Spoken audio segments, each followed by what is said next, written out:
परिसरातील दिवसभरातील ताज्या घडामोडी कर्ण करता तो दिलेला आहे आणि गावातील जे समस्त त्या ठिकाणी 110च्या आसपास लोकवस्ती असलेल्या आणि 500 लोकांची तिथे राहणे मान त्या ठिकाणी चालू आहे आणि त्या ठिकाणचे विद्यार्थी आणि त्यांना येण्यासाठी इतका अडचण निर्माण होत आहे। गावातील जो मुद्दा आहे तो रस्ता हा वादात पडलेला आहे आणि ते आकवार केलेला आहे शासनाने, त्यामुळे गावातील जे 2 गट निर्माण झालेले आहे आणि त्याच्या वादामध्ये हा रस्ता पडलेला असल्या कारणामुळे जी शेती आहे देवळाणा गावाची जवळपास साधारण माझ्या मते 30 ते 40% शेती आपल्या त्या रस्त्यावर अवलंबून आहे आणि ती शेती त्या रस्त्यामुळे आजही पेरणीची दुरावस्था झालेली आहे, पेरता येत नाही आहे आणि ही जर पेरणी केली नाही तर ह्या शेतकऱ्यावर पुन्हा उपासमारीची वेळ येईल आणि त्यावेळेस मी शासनाला या ठिकाणी विनंती करू इच्छितो की शेतकरी मरतो तो केवळ शासनाच्या दुरावस्थेमुळेच मरतो। शासनाने जे धरण केले पाणी शेतीला मिळावं, परंतु शेतीला रस्ताच नसला तर पाणी तरी काय करणार, त्याला आत्महत्या करायची का त्या पाण्यापासून। तर मी या ठिकाणी शासनाला पुन्हा विनंती करतो की आम्ही वेळोवेळी त्या ठिकाणी निवेदने दिलेली आहे, पाटबंधारे विभागाला दिलं, कलेक्टरला दिलं, तहसीलदार साहेबाला दिले, परंतु आमची दखल घेतलेली नाही आणि पुन्हा आता ही वेळ आमच्या राहिलेली आहे। आज ही मंडळी सर्व दिसते आहे की सर्व शेतकरी केवळ यांची पेरणी न झाल्यामुळे या ठिकाणी अडकलेले आहेत। तरी शासनाला विनंती आहे, त्या ठिकाणी शाळेचा सुद्धा इतका गहन प्रश्न आहे, गुडघ्यात इतक्या पाण्यामध्ये गेल्या वर्षी एक मुलगी वाहून गेली, योगा तिचा जीव वाचायला धरला गेली ती। तरी विनंती करतो शासनाला की पुन्हा मेल्यानंतर 5 लाख दिल्यापर्यंत जिवंत असतानाच आमची वेळेवर या ठिकाणी व्यवस्था करावी हीच विनंती करतो। आपण बघू शकता त्यांची तळमळ आणि सरांनी खूपच असं त्यांच्या अडचणी सांगितल्या। अजून आपल्या इथं भरपूर जण असं आहे, त्यांच्या अडचणी आपण त्यांच्यापासून जाणून घेऊया। सर, आपलं नाव? बाळासाहेब कत्रू सुराशे। मला असं वाटतं की पारतंत्र्यात बरं होतं, मला निजामशाही होती त्याच्यात तरी रस्ते कलेक्टर येऊन तरी करायचं, हे कलेक्टर येत नाही, CM येत नाही, डेप्टी सर्वांना निवेदन करून अक्षरशः संपलेलं आहे। उद्या मला सर्वांना आत्मदानाची वेळ आहे, तो पर्याय येऊ नये तरी याची दखल घेऊन आम्हाला काहीतरी शासनाने पर्याय व्यवस्था करावी। आणि आज आमची मुलांची शाळा बंद झालेली आहेत, आज माझ्याकडे 500 क्विंटल कांदा आहे, तो काढाकाचं हीच पंचायत पडलेली।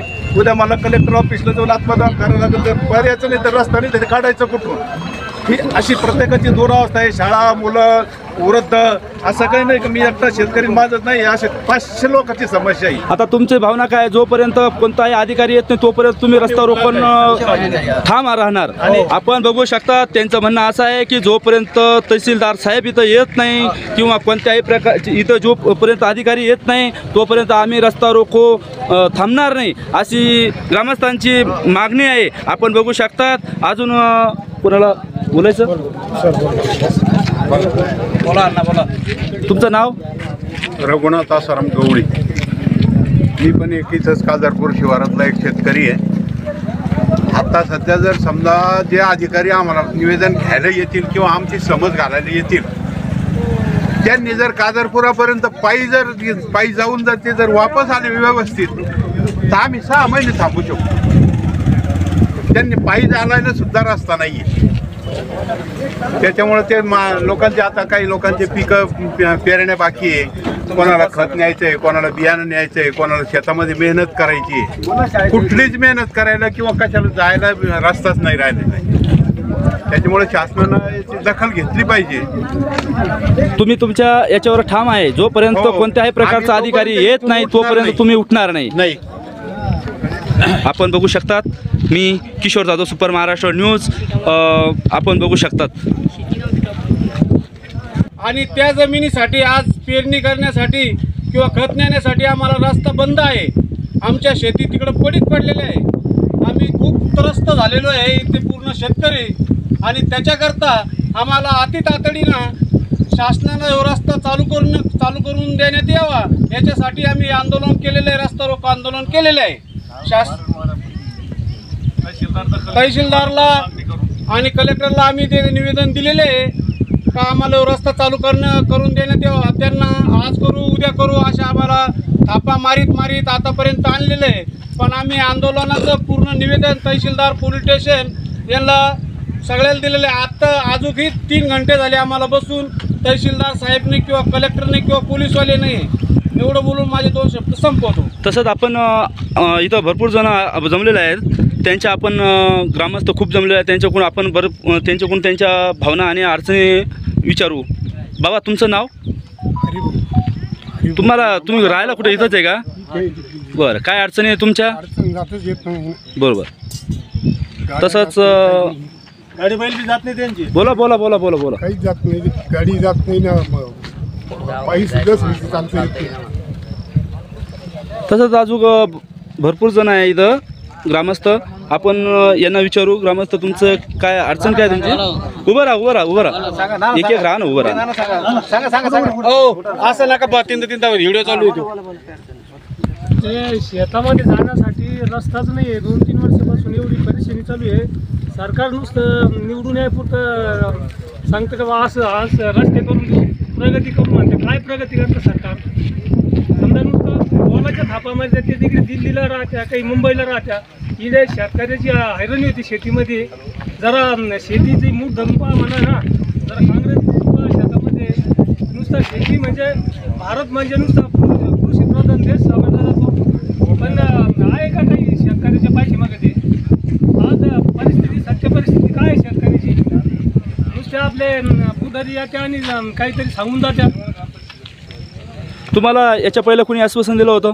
आश्वासन देत नव्हत्या. धरणावाल्यानं आश्वासन दिलं, आमदार साहेबांना आश्वासन दिलं. आमदार साहेबांनी आश्वासन दिलं, त्याच्यानंतर आमदार साहेब इथं पाहणीला आलेच नाही का? पाणीला नुसतं येऊन जाते ना, थापा मारून जात आहे ना. आश्वासन आम्हाला माजी आमदार उदयसिंग राजपूतनं दिलेलं होतं, 2 किलोमीटर रस्ता करून देऊ. आता हे नवीन जे आमदार झालेले त्यांना काय मला अजून आश्वासन दिलेलं नाही. पण आता जे जुन्या आमदारांना गेलेले माजी आमदार उदयसिंग राजपूत, त्याच्यानंतर आता नवीन आमदार आलेले, तर आल्याच्या नंतर आता हे परत रस्त्याचा असा प्रॉब्लेम. इथून कमीच कमी आमचे 200-250 मुलं शाळेत पण जातात. त्यांना 3 किलोमीटरच्या अंतरावर चिखलातून पायी यावं लागतं, पायी जावं लागतं. आणि शेतकऱ्यांचं खतं रुकले. इथं ट्रॅक्टर जात नाही, बैलगाडी जात नाही या रस्त्यानं. इथं पूर्ण नाल्या करून टाकलेले आहे. ह्यो रस्ता अति तातडीनं तहसीलदारांना लक्षात घेऊन ह्यो रस्ता चालू करून देण्यात यावा. एवढं बोलून माझे 2 शब्द आपण बघू. तहसीलदार साहेबांनी भरपूर असे आश्वासन दिले आहे आणि आमदार साहेबांनी पण असे भरपूर आश्वासन दिलेले आहेत, परंतु कोणत्याही प्रकारचं तुम्ही एखाद्या शेतकऱ्यांना आहे ना, दुसरं काय आफूचे झाडं लावू द्या, तिकडे जखमारी करतं सरकार आहे ना. आणि इथे शेतीवाल्याची एवढे काबाड कष्ट करून शनिवार हाल होत्या, तर तिकडे लक्ष द्यायला कोणाला वेळ नाही. आणि एखाद्यानं समजा काहीतरी गैरमार्गानं जर कधी उत्पन्न काढायचं ठरलं, तिकडून बी ते परवानगी देत नाही. शेत्या परीच राहून द्या ना, काय रताळ उरू आलं का शेतीमध्ये? आज जर इथं समजा हे 3 घंट्यापासून पब्लिक बसलेली आहे, इथंच आसपास जर कधी 1 किलोमीटरच्या आतावर काही गांजा असता किंवा काही असतं तर पोलीस स्टेशन शासन अति तातडीने इथं हजर झालं असतं. आज इथं उन्हातान्हात उपाशीपोटी पब्लिक बसलेली आहे रस्त्यासाठी. कुठला तहसीलदार नाही आहे का, कुठला आमदार नाही का, कुठला पोलीस स्टेशनचा एखादा पोलीसवाला नाही आहे. तर इथं अति तातडीनं शासनानं कुठला तरी व्यक्ती पाठवावा आणि आमच्या समस्या सोडावा. आपण बघू शकता रस्ता हा किती किलोमीटरचा आहे सर? हा रस्ता 3 किलोमीटरचा रस्ता आहे. आपण बघू शकता हा 3 किलोमीटरचा रस्ता आहे आणि रस्त्याची खूपच असं अवस्था बिकट झाली आहे. शेतकऱ्यांना कोणत्याही प्रकारचा जाण्या येण्याचा खूप त्रास होतो आहे. त्यासाठी आपण बघू किती त्रस्त झालेले लोक ग्रामस्थ, आणि आपण बघू त्यांनी खूपच असं भरपूर जण जमलेलं आहे, त्यांनी रस्ता रोको केलेला आहे. आता बघू आपण किती शासन आता यांची तळमळ बघण्यासाठी येतं आहे. शासनाचं कोणत्याही प्रकारचा कोणत्याही अधिकारी आलेला नाही आहे आजपर्यंत अजून. आता बघू आपण किती वेळानंतर इथं अधिकारी येतात. तसंच अजून भरपूर ग्रामस्थ आहे. ग्रामस्थांना मी अशी विनंती करतो की तुम्ही बोलू शकताय मीडियासमोर. उभं राहा. तुमचं नाव? पूर्ण नाव सांगा. भगवान उबाळे. हा जो प्रॉब्लेम आहे मेन हा इरिगेशन डिपार्टमेंटचा आहे. इरिगेशन डिपार्टमेंटने ज्यावेळेस धरण झालं त्यावेळेस हा जो आमच्या गावात उन्हाळ्यापासून काजरपूरचा जो रस्ता होता ॲक्वर झाला. ॲक्वर झाल्याच्या नंतर त्यांना एप्रिलनं आम्हाला जो रस्ता काढून द्यायचा, हा रस्ता आमचा एप्रिलनं त्यांना काढून दिला त्यावेळेस, परंतु हा ॲक्वर केलेला नाही. मग संबंधित शेतकऱ्यांनी तो रस्ता काढून घेतला, त्या कारणाने आमचा रस्ता बंद झालेला आहे. तर हे पूर्ण जे आहे सर्वस्व जबाबदारी ही इरिगेशन डिपार्टमेंटची आहे, की बाकी दुसरं काही नाही. आणि पुढे गाव आहे तिथं शेतकरीच नाही, इकडून 300 शेतकऱ्याचे गाव आहे, इथं मोठी शाळा आहे, तिथं जिल्हा परिषद शाळा आहे. ती कंप्लेंट 250-300 शेतकऱ्यांच्या सह्या घेतलेल्या आहे. बॉन्ड सगळं पूर्ण कंप्लीट आहे आमच्याकडे. ठीक आहे, 300 शेतकऱ्यांच्या सह्या आहे. आपण बघू शकतात त्यांच्याकडे डॉक्युमेंट सहित ग्रामस्थ हे रस्ता रोकोसाठी बसलेले आहेत. तहसीलदारांना पण निवेदन दिलेले आहेत, आमदार साहेबांना पण निवेदन दिलेलं आहेत, परंतु कोणत्याही प्रकारचं कोणताही अधिकारी इथं येत नाही आहे. सरपंच साहेब स्वतः आपल्याला त्यांचे बाउंड सहित डॉक्युमेंट दाखवत आहे. आपण बघू शकता डॉक्युमेंट पण पूर्ण आहे, तरी पण कोणताही अधिकारी येत नाही. रस्त्यांचे फोटो पण बघू शकता. अजून कोणाला अडचणी व्यक्त करायचं असेल तर आपण बोलू शकता.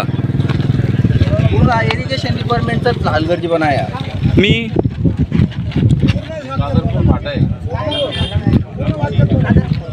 मी किशोर जाधव, पत्रकार, सुपर महाराष्ट्र न्यूज, शूर बंगला. आपल्या परिसरातील ताज्या घडामोडी पाहण्यासाठी पाहत